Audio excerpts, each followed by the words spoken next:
Boa tarde. Como o professor está gravando, queria só fazer um adendo ao comentário que o Rodrigo fez. Essa parte da venda de dados, ela é de forma anônima e seguindo a legislação LGPD e tal.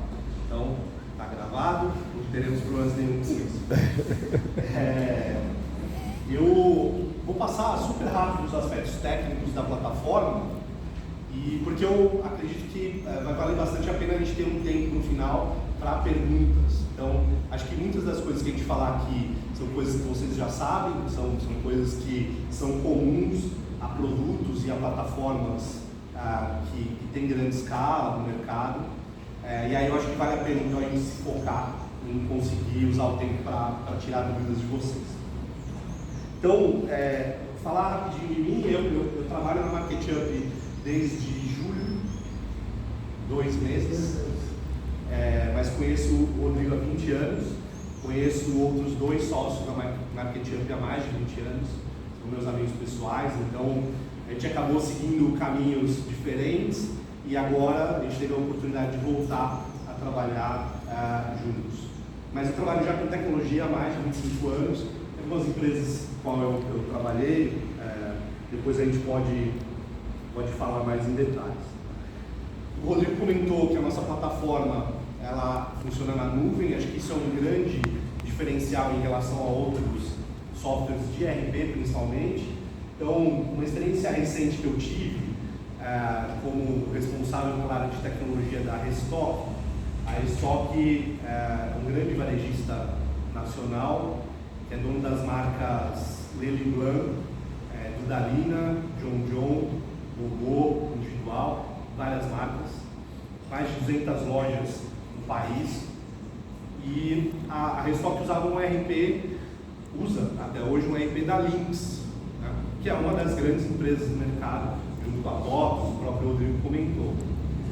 E você tinha que fazer uma instalação física, né, baixar para o computador, em cada uma dessas 200 lojas que a gente tinha, você tinha que fazer uma instalação, você tem todo um custo associado a fazer a sustentação disso, a manter isso funcionando, a garantir que essa instalação que estava naquela loja ia ter conectividade para mandar os dados para a matriz, onde a gente consolidava tudo para poder fazer os reportes.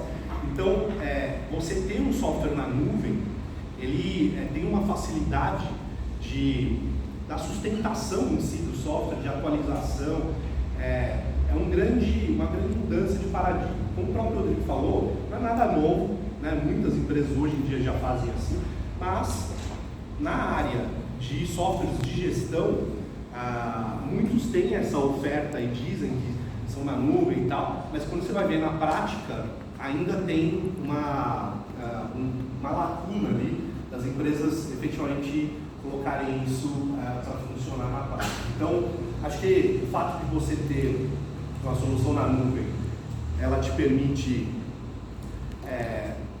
ter mais visibilidade do tipo de recurso que você vai gastar. Você não precisa investir em servidores, você consegue dimensionar isso até de forma mais elástica, né? Então, se você tem uma demanda, a gente fez uma campanha e vai ter muito mais clientes utilizando, quando chega uma determinada data do ano que a gente sabe, no final do ano, você tem Black Friday, Natal, que o sistema mais utilizado, você rapidamente já configura essa infraestrutura para atender esse volume adicional. Tem uma série de vantagens de você trabalhar na nuvem. Mais uma vez, acho que a ideia aqui é a gente falar rapidamente de alguns aspectos. Um aspecto que fazia bastante diferença no caso, quando você tinha softwares instalados nas lojas, nos servidores e tal, é garantir a segurança disso tudo, né? Então, você tem um software na nuvem que você atualiza uma versão e automaticamente está todo mundo utilizando, quando você descobre algum tipo de falha, se você tem que fazer uma correção emergencial, fazer um deployment disso para todo mundo é muito mais rápido, é muito mais fácil. Então, alguns dos aspectos do porquê usar na nuvem é uma vantagem, né? tem uma questão do racional da parte de custos, né? Então, o investimento que você faz não é num hardware que vai se depreciar, que vai ter uma amortização, depois, eu lembro dos meus tempos ali, de o pessoal da empresa pedindo para você comprar um file server, né? Não, na nuvem, você não precisa de nada disso, você pega ali as pessoas que precisam usar uma capacidade adicional de disco e imediatamente, né, com meia dúzia de cliques ali, você já disponibiliza isso. A gente teve que comprar, na época da Stock, um file server da HP, tinha que fazer um pedido, depois de 60 dias ia chegar o hardware para ser configurado, para estar disponível para as pessoas usarem. Então, assim, é uma coisa, até do ponto de vista de custos, muito diferente. Você consegue testar coisas muito mais rapidamente. Eu tenho uma iniciativa que eu estou atendendo uma área de negócio, eu consigo disponibilizar isso rapidamente, ver se funciona, e se não funcionar, eu mato aquilo. Eu não tive que fazer grandes investimentos. Então, usar a nuvem, ela traz esse tipo de agilidade, esse tipo de aspecto de inovação. A gente tem, obviamente, aqui um aspecto até mais genérico, né? Você tem vários tipos de nuvens, tem uma nuvem pública, privada e híbrida. A gente, obviamente, tem contratos com a AWS, com a Amazon, com a Microsoft, com o Azure, para conseguir criar esses ambientes, disponibilizar para os nossos clientes instalações que são únicas, né? Então nenhum vai ter um conflito de uso de dados, eles têm instalações que são privadas, mas a gente usa uma série de recursos que são comuns a tudo isso. Então, quando você fala de banco de dados, por exemplo, tem uma série de técnicas de como você cria chaves para esse uso, né, de ser multi-tenant. Então, você conseguir criar ambientes onde você mistura um tipo de acesso para certos recursos que é público com recursos que são privados. Você tem vários tipos de ofertas que esses provedores de nuvem fazem para empresas como a gente, para depois a gente poder entregar o software para os nossos clientes.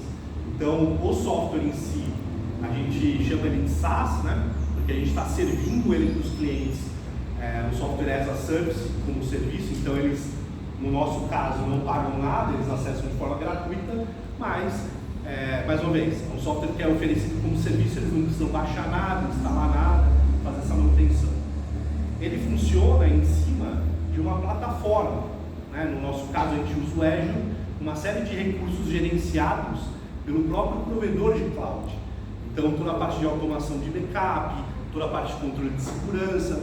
A gente pode ter uma equipe enxuta e reduzida, olhando para esses aspectos, a parte de escalabilidade, né, de você ter o atendimento a uma demanda maior, ser elástico, tudo isso com uma equipe super reduzida, enxuta dentro de casa, sem precisar, né, investir tempo em fazer essa hospedagem dentro de casa, em fazer esse controle de recursos dentro de casa. E você tem isso, essas plataformas, né, o Azure, a AWS, rodando em cima de infraestrutura como serviço. Então, nessas mesmas empresas, você consegue contratar computação, espaço em disco. Basicamente são os dois tipos de recursos mais comuns, né, dessas plataformas, e em cima disso que você monta essas ferramentas. Tá? Aqui um pouco do que eu acabei de comentar, né, com exemplos. Então, no nosso caso, o ERP em si como um SaaS, algumas plataformas como o GCP, um Heroku da vida, e no nosso caso a gente usa a AWS e usa o Azure, e infraestrutura como serviço, sendo essa base em cima do qual acontece computação e espaço em disco. Vamos lá. Saindo um pouco desse aspecto de o software funcionar na nuvem, né? Um outro aspecto extremamente interessante, que é uma arquitetura moderna, do ponto de vista de software, é ele ser baseado em APIs. Né? Então, também mais ou menos não é nada de outro mundo, vocês já devem ter ouvido bastante falar a respeito, mas basicamente é você ter a sua solução, a sua aplicação, quebrada em pequenos pedaços, cada uma com uma responsabilidade.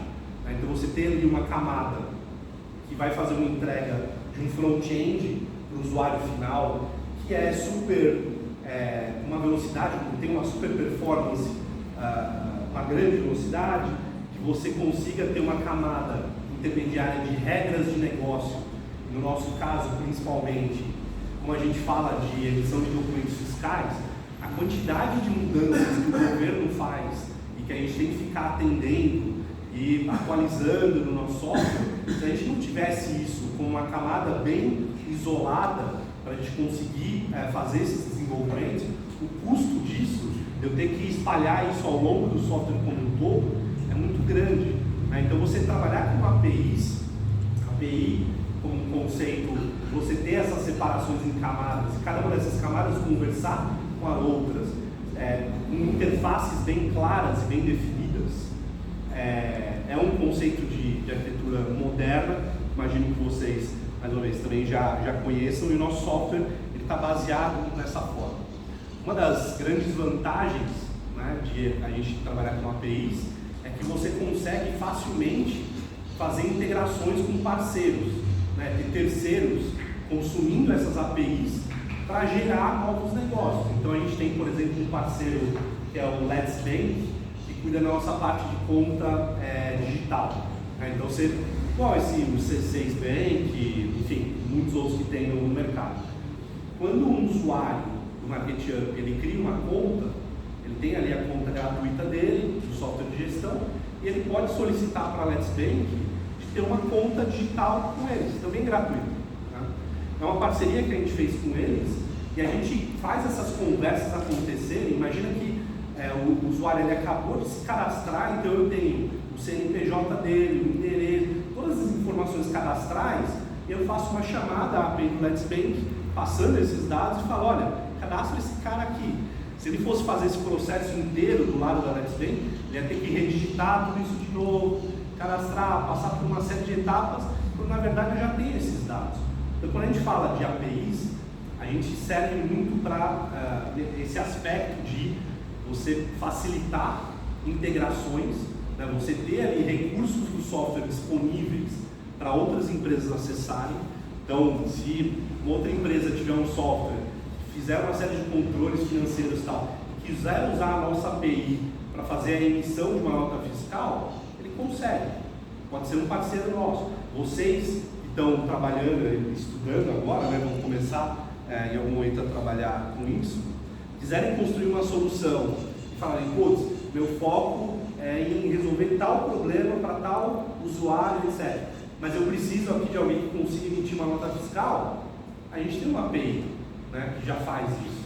Então, esse recurso, o fato da arquitetura da solução e do software estar montado dessa forma, te permite expandir aí muitos horizontes. Um pouco do porquê de API, os motivos, né, como eu comentei, e aqui um pouco do stack que a gente usa hoje, né, como o software está dividido em camadas. Então a parte do front-end a gente usa tanto Angular como Flutter, o core mesmo da aplicação, tanto a camada de APIs como a camada de lógica de negócios, como a parte de acesso a dados, está em .NET, boa parte em .NET Core. A gente precisa também, embora o Rodrigo tenha falado de ser uma solução 100% na nuvem, mas você tem alguns outros recursos que você precisa usar para garantir que ele funcione, por exemplo, offline, ou mesmo no PDV, né? A gente tem uma sincronização que a gente faz. Se a empresa tiver um certificado digital, não desses que são mais modernos, que é o A1, mas ela tiver um modelo antigo que é o A3, que é um pendrivezinho que ele precisa espetar na máquina, a gente tem um software que ele tem que fazer esse reconhecimento desse certificado para poder emitir nota fiscal. Então tem algumas outras tecnologias envolvidas, não só .NET, mas o core principal que a gente usa é .NET. Como base de dados a gente usa SQL Server, a gente está fazendo alguns experimentos agora usando o Cosmos DB, que é um serviço da Microsoft na nuvem, do Azure, para algumas, um produto em especial que a gente está para lançar, que é focado para a parte de serviços, né, emissão de nota fiscal de serviço, orçamento, etc. A gente está com essa outra tecnologia também em uso, mas acho que um ponto importante, o Rodrigo comentou na primeira apresentação dele, né, tecnologia vai sempre mudar, vai sempre ter outras opções, né? A gente até um tempo atrás não usava o Flutter para a parte de aplicativos móveis. E a gente viu que era uma alternativa interessante, que agilizava a gente ter versões tanto para iOS quanto para Android, era fácil para o time que já tinha algum conhecimento de .NET passar a usar, então a gente passou a adotar. E da mesma forma, vão ter outras tecnologias no futuro, daqui 6 meses, 1 ano, e a gente sempre tem que estar olhando para isso e vendo o que faz sentido a gente passar a adotar. E esse stack ele é dinâmico. Hoje é o que a gente usa, mas amanhã ou depois a gente pode incorporar novas coisas. Acho que é um conceito interessante que vocês devem saber, né? Existe o conceito do front-end de Single Page Application, onde você transfere boa parte do processamento que é feito para o próprio cliente resolver, né? Você tem menos aspectos de renderização de tela, de navegação, você consegue resolver muita coisa já no próprio cliente, sem ter que ficar fazendo muitas requisições para o servidor. É uma arquitetura bem mais moderna, eu acho que muitas aplicações hoje em dia usam isso. Nosso software é baseado nisso, você vê que ele tem uma qualidade de interação com o usuário, né? A usabilidade que a gente passa e a experiência que a gente está entregando para o usuário é como se ele tivesse um software nativo instalado, né? De tão rápido que é para ele navegar, para ele acessar alguma informação, porque a gente não precisa fazer longos carregamentos, né? Requests gigantes que voltam, refazer toda a página. Isso é uma coisa, uma característica desse tipo de aplicação e é algo que a gente usa no nosso RP.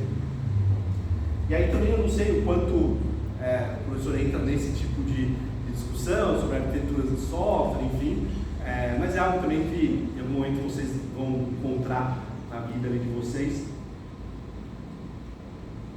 Discussões sobre arquitetura. Existe um modelo que para a gente fazer bastante sentido, que é ser baseado em domínios, né? Então a gente tem lá grandes grupos de conceitos dentro do software que a gente tem modelado e quando essas coisas se conversam, né, ela até reforça esse conceito da gente usar APIs. Eu não tenho, por exemplo, um pedido de venda gravando diretamente no banco de dados uma conta a receber, né? Eu tenho grandes domínios de aplicação, um é a parte de vendas, um é a parte do financeiro, uma parte de estoque, e essas interfaces elas conversam de forma bem definida para você não ter esses vazamentos, por assim dizer, de eu não sei o que o pedido de venda faz, se eu tenho que fazer uma alteração desse módulo, eu não sei o que ele vai impactar no restante do software, né? Então, se você consegue isolar bem esses domínios e fazer com que essas conversas aconteçam através dessas interfaces pré-definidas, você tem um ganho de qualidade mesmo da arquitetura de software, do ponto de vista de manutenção, do quão longeva essa arquitetura vai ser para trazer novos requisitos, né? Amanhã ou depois a gente quer fazer uma funcionalidade nova, como é que você faz isso sem, né, colocar a casa inteira abaixo? Se você tem uma arquitetura bem clara, bem definida, treinou o time para atuar usando essa arquitetura, é algo mais fácil para você dar manutenção e fazer evoluções no software. Tá? Uma coisa que a gente tem começado a experimentar, para algumas coisas a gente tem usado, que é usar Lambda, usar alguns conceitos de fazer o processamento direto no cloud, né? Então, isso não conflita com a questão de usar APIs, e sim para alguns experimentos, para algumas coisas pontuais onde a gente viu que isso faria sentido. Então você passa parte desse processamento para o conceito ali que a gente chama de não ter servidor. Então, geralmente são funcionalidades que têm uma utilização dentro do software reduzida, são coisas pontuais que você manda para esse código ser executado direto no cloud, sob demanda, e ele gera um resultado que você aí sim traz para dentro do software e trabalha. Uma parte de conteúdo, geração de relatórios, coisas que são mais sob demanda, a gente entende que é uma possibilidade de uso desse tipo de tecnologia e a gente vem experimentando com isso. Um pouco do que eu comentei agora atrás sobre esse sim, né? Quando você tem uma solução no cloud, uma solução SaaS, ela é ótima até você precisar ter algum tipo de interação com o hardware daquele usuário. Então, por exemplo, a parte de cupom fiscal, você tem um hardware que é o SAT. A gente precisa conversar com o SAT para poder fazer a emissão do cupom. No caso de emissão de nota fiscal, se o cliente, o usuário, usa um certificado A3, você precisa fazer essa conversa. Então, para a parte do PDV e para a parte de outras funcionalidades, a gente entendeu que a gente precisava fazer algum tipo de software que fizesse essa sincronização, né, e essa integração do que é a maior parte do software que está desenvolvido na nuvem com pedaços pontuais que foram desenvolvidos para atender funcionalidades específicas, fazer uma integração de um PDV que estava offline com o servidor original, fazer essa emissão de nota fiscal num cenário desconectado, usando o ambiente de contingência. Então a gente tem algumas outras ferramentas para fazer esse sync, né?